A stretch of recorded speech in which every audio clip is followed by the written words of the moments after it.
Hola, ¿cómo están todos? ¿Cómo les va? Hoy vamos a tocar el tema, la última de esta serie de los análisis sobre los villanos y el entorno que los forma, ¿no? Así que voy a tocar dos puntos. Un personaje, en principio, que se nos muestra como villano, o algunas personas consideran villano, y tiene todo un trasfondo. Y después de la idiosincrasia y la responsabilidad que tenemos los escritores, los autores, los guionistas, sobre nuestro propio trabajo respecto a los lectores, hacia quién va dirigido y por qué. Bueno, primero empezamos. El personaje del que les quería hablar es de Boromir, del Señor de los Anillos. Al tipo ese que le intentó sacar el anillo a Frodo, el que hace lo que tiene a consecuencia la disolución de la comunidad del anillo, y para muchos es juzgado como el loco, el enfermo que le quiere quitar el anillo a Frodo y lo quiere para él. Cierto hay, metiéndonos en el guión, en la historia de Tolkien, que el anillo tenía influencia sobre las personas.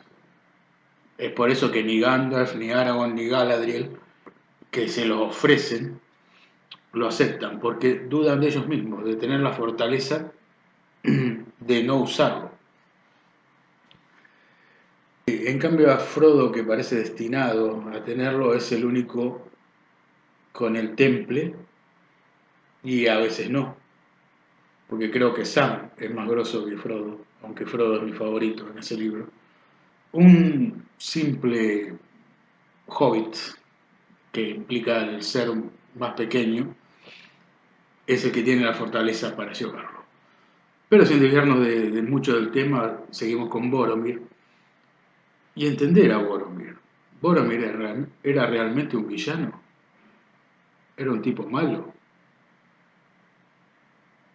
En realidad, Boromir era el hijo de el senescal de Gondor, una ciudad, un país que se había quedado sin rey hacía 3000 años, y descendía en esto de que usan Tolkien y todos estos países de las monarquías, descendía de la segunda familia más noble en ese lugar. Acá tengo que hacer mi acotación personal sobre eso. A muchos les va a hacer ruido, no les va a gustar, pero a mí los reyes, las reinas y todos los ducados y los condes me parecen una reverenda estupidez. Los seres humanos somos todos iguales. No, no hay escape. Obviamente, el que es conde o duque se morirá de risa de lo que digo y pensará, sí, vos crees que sos igual, pero no sos igual a mí. Mato. Está bien. Opiniones. Lo cierto es que todos los ríos conducen al mismo lugar. ¿A qué me refiero?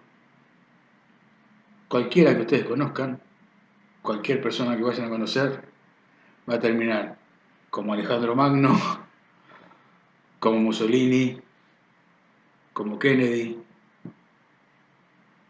como Buda, incluso como Cristo. El fin es el mismo.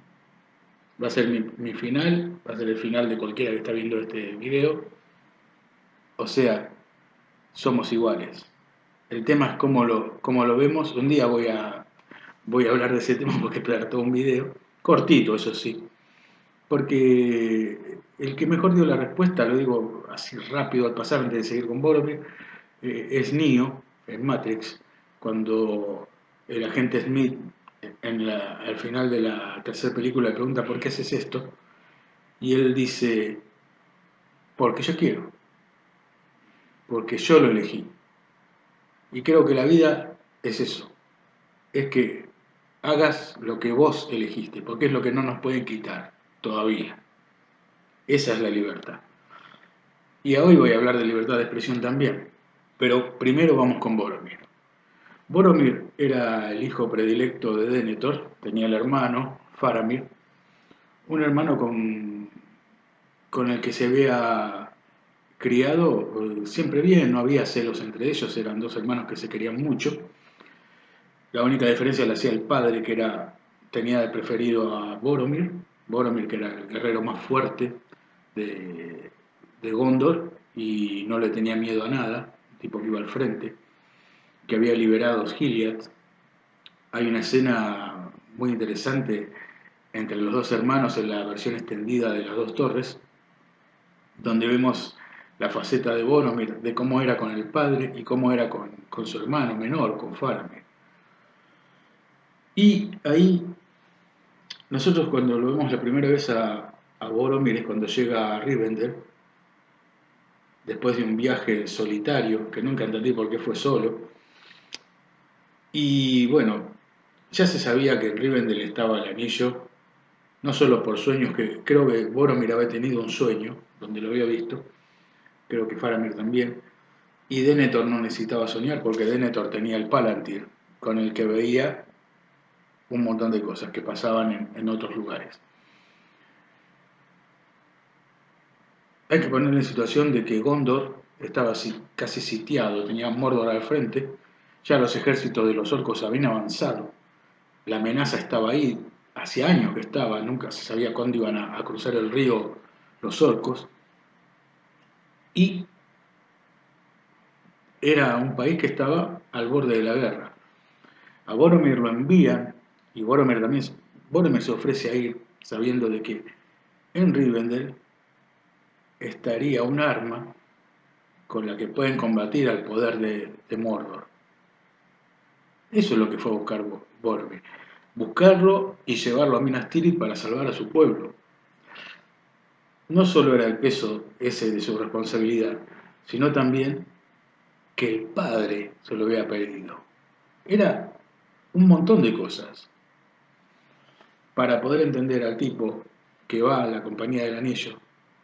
Y se muestra en muchos momentos, se muestra muy valiente cuando ataca a ese monstruo con los tentáculos que lo agarra Frodo, incluso cuando está en el Caradhras con todas esas avalanchas de nieve y ayuda a los hobbits a salir. Cuando aparece el Balrog, se queda con Aragorn casi al lado de Gandalf y Gandalf los insta a que se vayan. La única vez que empezamos a sospechar de Boromir, aunque en la película lo muestran en varias situaciones donde él empieza a preguntarse cómo puede ser esta cosa, este anillo llegó a manos de este mediano y, y es importante para salvar a mi pueblo. Es un arma que la puedo volver en contra de Sauron. Pero en el libro empezamos a ver algunos aspectos sobre los intereses de Boromir cuando llegan a Lothlórien y ahí Galadriel, que le lee la mente a todos, hurgando en el interior de Boromir, es como que percibe eso, un poco lo alerta a Frodo. Y después, bueno, llegamos a la escena donde Boromir le solicita a Frodo que vaya con él a Minas Tirith e intenta quitarle el anillo en un arranque de furia que dura unos minutos, menos. Y después en su consecuencia muere. Pero a mí siempre me hace ruido de que ese personaje es juzgado muchas veces mal como villano. Y realmente no. Tiene sus motivos, tiene sus razones, tiene su responsabilidad y su presión. Había mucha presión sobre Boromir. Y bueno, él pudo, como pudo, en ya moribundo, pedir perdón, darse cuenta de su error y no dejar de preocuparse por por su pueblo, que era lo que le preocupaba, era su pueblo. Bueno, eso sobre el aspecto de los personajes que vemos como villanos en el primer vistazo y después empezamos a entender sus razones, sus motivaciones o por qué hacen esas cosas contra los protagonistas, contra los personajes que estamos siguiendo. Y otro aspecto que quiero tocar acá antes de terminar, que lo mencioné, es la responsabilidad que tenemos los guionistas con los lectores. Y aparte, el de no ignorar la influencia que pueden tener los relatos sobre los lectores. No ignorarlo, porque ignorarlo es hacerse el tonto o como mirar para otro lado, pero sabemos bien lo que hacemos cuando estamos escribiendo una historia. Y esto me hace acordar mucho a unas series, esas que se dan, no sé cómo se llaman, ficciones creo. Una ficción o serie que se llama Un gallo para Esculapio. Cuando empezó la historieta, esta serie me la recomendaron, la empecé a ver, me enganchó, venía bien, un flaco que venía del interior a entregar un gallo, y termina involucrado, sin hacerse muchas preguntas, casi como queriendo, en el choreo. Se hace un chorro pirata del asfalto, afana camiones, mercadería, en realidad están metidas en todas las cosas, porque en el mundo ese empiezan a aparecer bulos, bueno, toda clase de cosas que tienen que ver con el crimen, la corrupción y la mafia barata de los barrios de Buenos Aires. Barata quiero decir de que no hay nobleza ni nada, es todo deslealtad. Bueno, eso está todo bien. Hay millones de películas y series sobre policías y ladrones. Pero cuando veía eso me hacía ruido siempre algo y no entendía qué era. Algo que me molestaba un poco. Decir que conozco ese aspecto de la sociedad. He vivido un par de veces en barrios feos. Conozco al delincuente, cómo se mueve, cómo empiezan desde chiquito, cómo terminan. Conozco a los flacos que se meten en la droga, que después salen, que caen presos, después salen, que a veces no salen, a veces no vuelven, que vuelven hechos pelota, o que terminan en la calle, tanto a manos de los propios compañeros de ruta o de la poli. Son seres humanos, no es innegable. Pero el realizador de esa serie, del gallo para Esculapio, usa totalmente adrede, porque retrata muy bien a los delincuentes. También que, les digo, es igual, ¿eh? Los actores hacen perfecto el personaje, todos, incluso los que son más acomodados, los que hacen de jefes, bien.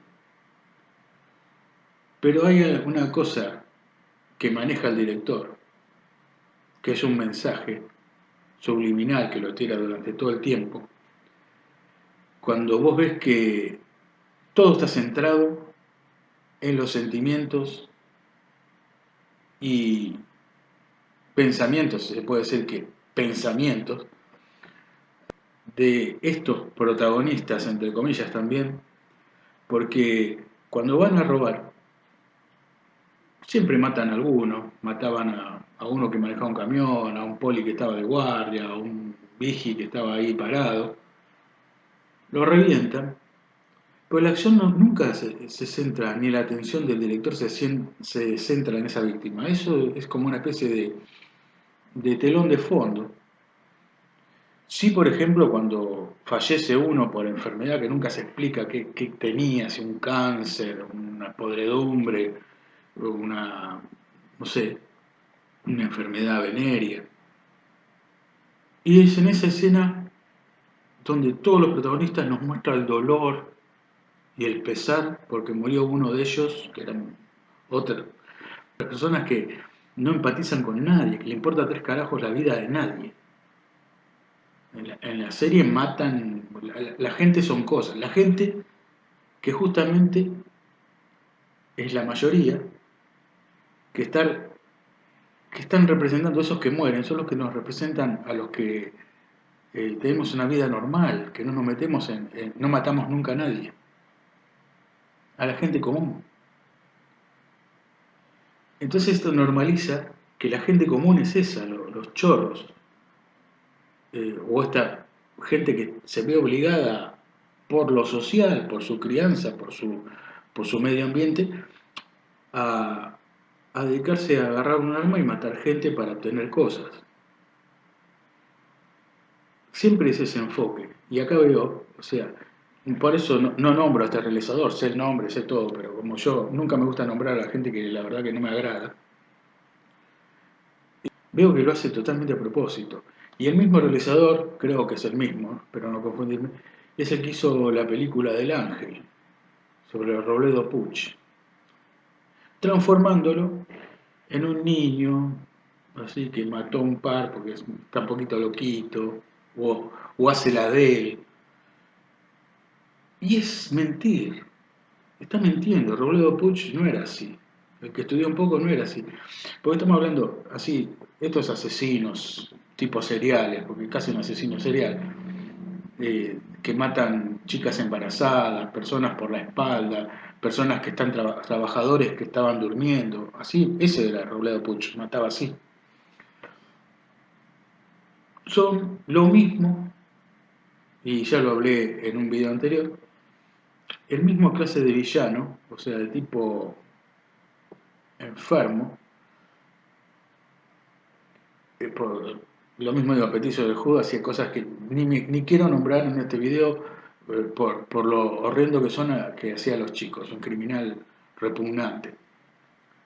Que por ahí algunos se puso una camiseta de él reivindicando a los menores, pero lo que también es una risa eso.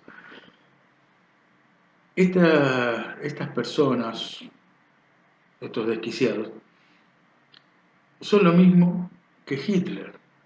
La única diferencia que hay es que Hitler tenía todo el ejército alemán a sus órdenes.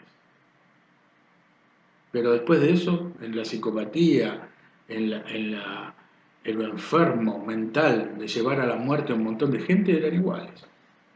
Yo nombro a estos dos porque son de acá, de Argentina. Supongo que en otros países habrá más, está el Bundy ese, hay uno que apareció en American Horror History, que no me acuerdo, un, un asesino, también un loco terrible. No importa las condiciones, esto no es una estigmatizar a, a estos personajes, porque obviamente tienen su propia infierno mental o mal, el tratar de normalizarlo y emparentarlo con las personas que empatizan con el mundo, que crían hijos, que piensan en el futuro, que no le hacen mal a nadie, con los pacíficos. De ser buenos sin tener que matar a nadie. Esto viene de una cosa que hizo Stephen King. Stephen King se enteró de que dos chicos se suicidaron por un libro que leyeron de él, que ahora ni recuerdo el título porque Stephen King hizo que se sacara de todas las librerías y que no existiera ni una copia de ese libro. Y eso es responsabilidad. Eso es responsabilidad. El mensaje que damos. Isaac Asimov decía que cuando es un libro escrito para los chicos, más responsabilidad tenemos porque esa información le estamos dando a, a alguien que se está formando. Entonces no podemos mentirle, no podemos falsearle. Él hablaba sobre la ciencia, o sea, no podés decir cualquiera. Después de esto está la libertad de expresión. Yo soy de ver un montón de películas porque ya hay una edad donde vos elegís, pero lo importante es los chicos. Esto hablando de lo que son chicos. Después ya cuando sos más grande, o sea, también tenés una edad para madurar, no podés esperar hasta los 40 años para madurar. Alejandro Magno a los 16 ya gobernaba en Macedonia. Está bien, podrá decir que es chico, pero eran distintas. Murió a los 32. O sea, el intelecto se va formando y no hay que menospreciar eso, pero hay que respetar el tema de cuándo se están formando y las edades. Los chicos, cuando son chicos, y llega un momento, pasado una edad, que está, la ley dice qué edad es, en los que nos hacemos mayores. Sobre los relatos, y acá lo corto porque ya es demasiado largo esto, pero lo único que quería decir era poner énfasis tanto en la manera que teníamos de ver a Boromir en un momento y sus motivos, y siguiendo con eso, en la manipulación que podemos hacer de nuestro relato para contar una idea que tenemos nosotros sobre la sociedad a través de nuestros guiones. Eso es entera responsabilidad del guionista. El guionista sabe lo que hace. Sabe. Entonces, sos responsable. Después está la libertad de expresión. Podés hacer cualquier cosa. Cualquier cosa. Cualquier cosa. Podés hacer cualquier relato. O sea, yo no quiero que... no estoy diciendo que no quiero que hagan este tipo de películas. Que las hagan, pero lo que no es factible ignorar es que hay una responsabilidad, que sabes bien lo que hacías. Ruggero Deodato, cuando hizo Holocausto Caníbal, y bueno, no voy a poner, no voy a describir lo que hacía, pero sabía bien lo que hacía. Y gracias a esa película se crearon leyes contra el maltrato animal. Después de esa película, desde el 80, aparecieron las leyes de maltrato animal y ya sabemos que en ninguna película pueden hacer daño a ningún animal. Y se apunta, a veces por las dudas, de que en esta película no se hizo daño a ningún animal. Pero tuvo que hacer este director italiano esa película, entre comillas también. Está bien, pero tiene cosas buenas la película, pero se zarpa, cometen un error gravísimo, y lo peor es que sea famosa por ese error, no por la película en sí. Bien, eso es todo lo que quería mencionar. Cuando escriben, obviamente, tengan en cuenta a qué público van dirigido y la responsabilidad que tienen. Si les parece, si no, hagan lo que quieran también. Siempre va a haber espectadores para el cine de gore y los mayores podemos ver cualquier cosa. Esto es solo una idea que tiro respecto a cuando tenemos nenes o chicos como lectores. Muy bien, hasta luego, será en otro video.